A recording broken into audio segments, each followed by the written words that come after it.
बिस्मिल्लाहिर्रहमानिर्रहीम। 10th physics chapter number 12 lecture number 6 start करना है। अच्छा, आज हमने देखना है speed of light in medium कि डिफरेंट मीडियम के अंदर लाइट की क्या स्पीड है, रिफ्रैक्टिव इंडेक्स। अच्छा, speed of light in a medium, एक मीडियम में स्पीड ऑफ लाइट क्या होती है। अब आप लोग बताओ कि हवा के अंदर स्पीड ज़्यादा होती है, लिक्विड के अंदर स्पीड ज़्यादा होती है साउंड की, कि सॉलिड के अंदर?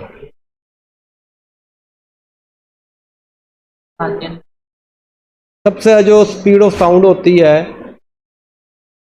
लाइट की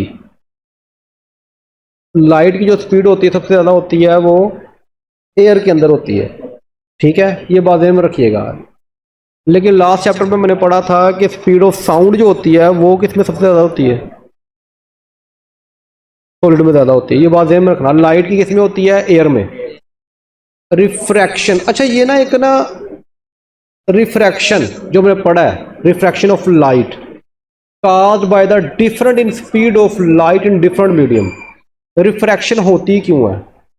क्योंकि देखो ना, जब आपकी लाइट एयर से किधर आती थी?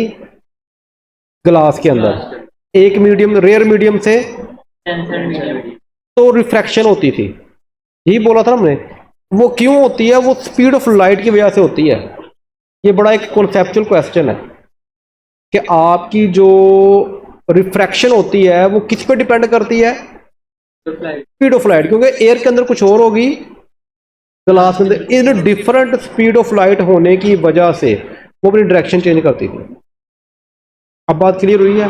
ये आखिर में जाके दोबारा ये बात करेगा। बहरहाल इसके अंदर सिंपल सी बात वो कर रहा है। लाइट की एयर में कितनी है? लाइट की 3 × 10⁻8 मीटर पर सेकेंड है। और बाकी दूसरे मीडियम में travel through the such as water में क्या होगी? 2.3। कम नहीं हो गई? 2.3 10⁻8। ये तो सेम है, लेकिन यहाँ पे 3 था, यहाँ पे क्या आ गया? 2.3। और देखो ग्लास के अंदर 2 आ गया। तो ये आप MCQ के लिए, शॉर्ट क्वेश्चन के लिए याद रख सकते हो। वैसे मैंने एग्जाम्पल में दिया हुआ है, आप इसको इस तरह ही याद करना। और ये आपकी थ्योरी में लिखा हुआ, उन्होंने पैरा बना के लिखा, लेकिन मैंने इसको थोड़ा तोड़ दिया है, आसान शक्ल में ले आए हैं इसको। तो याद रखना, जो स्पीड ऑफ लाइट होती है एयर में सबसे ज़्यादा, वाटर में उसमें कम, और ग्लास में सबसे कम। ये आखिर पे एक और बात करेगा, इट्स स्पीड डिक्रीजेस, यानी कि क्या होता है? स्पीड कम होती है डिफरेंट मीडियम में जाके। एयर के अलावा डिफरेंट मीडियम में जाता है स्पीड कम हो जाती है। अच्छा, ये दोबारा वही बात कर रहा है। To describe the change in the speed of light in medium we use the term index of refracting or refractive index. यानी कि इसको हम देखने के लिए कि कौन से मीडियम में कौन सी उसकी स्पीड है या कैसी स्पीड है, तो हम क्या यूज करते हैं? Refractive index. यानी कि रिफ्रैक्टिव का मतलब मैंने वैसे भी बताया है कि रिफ्रैक्शन कहाँ पे डिपेंड करती है? एक मीडियम की के अंदर स्पीड ऑफ लाइट और दूसरे मीडियम के अंदर स्पीड ऑफ लाइट क्या है। अगर सेम होगी तो फिर तो वो रिफ्रैक्शन नहीं होगी। अगर डिफरेंट होगी तो वो जब दूसरे मीडियम में जाएगा toward the bend to the normal, या नॉर्मल की तरफ बेंड हो जाएगा, नॉर्मल से दूर हो जाएगा। अभी मैंने आपको सिर्फ एक चीज बताई है कि नॉर्मल की तरफ बेंड हो जाएगा। क्लियर होगी बात? अच्छा, रिफ्रैक्टिव इंडेक्स क्या होता है? अब ये देखो, अब ये पेंसिल से देखो, जब इसके अंदर डिप की हुई, जब टेढ़ी रखी हुई है, तो क्या होता है कि आपको ये ऑयल है, ये लिक्विड है। ऑयल के अंदर रिफ्रैक्टिव इंडेक्स कुछ और होगा, वाटर के अंदर रिफ्रैक्टिव इंडेक्स कुछ और होगा। देखो ये चेंज नहीं होता। ऑयल के अंदर बहुत टेढ़ी है, वाटर के अंदर कम टेढ़ी है, लेकिन जब वो नॉर्मल पे आता है, सीधी लाइन में आता है, तो वो बिल्कुल एक लाइन में आ जाते हैं। आ रही बात समझ यहाँ तक? तो ये हमारा क्या है? रिफ्रैक्टिव इंडेक्स है। ये तो कॉन्सेप्ट है। देखो एयर के अंदर कुछ और है, ऑयल के अंदर कुछ और होगी, और वाटर के अंदर कुछ और होगी। तो रिफ्रैक्टिव इंडेक्स को यहाँ से हम देख सकते हैं। ये देखो एक और एग्जांपल दी उसने कि यहाँ से लाइट आती है, किसमें? लो रिफ्रैक्टिव इंडेक्स मीडियम के अंदर से, एयर में से। और जो आपका होता है वाटर, ये हाई रिफ्रैक्टिव इंडेक्स होता है।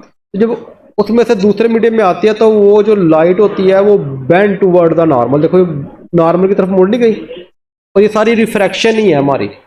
असल में रिफ्रैक्शन ही उसकी बेंडिंग, उसकी स्पीड ऑफ लाइट की वजह से रिफ्रैक्शन हो रही है कि एक मीडियम में कुछ और है, दूसरे मीडियम में कुछ और है।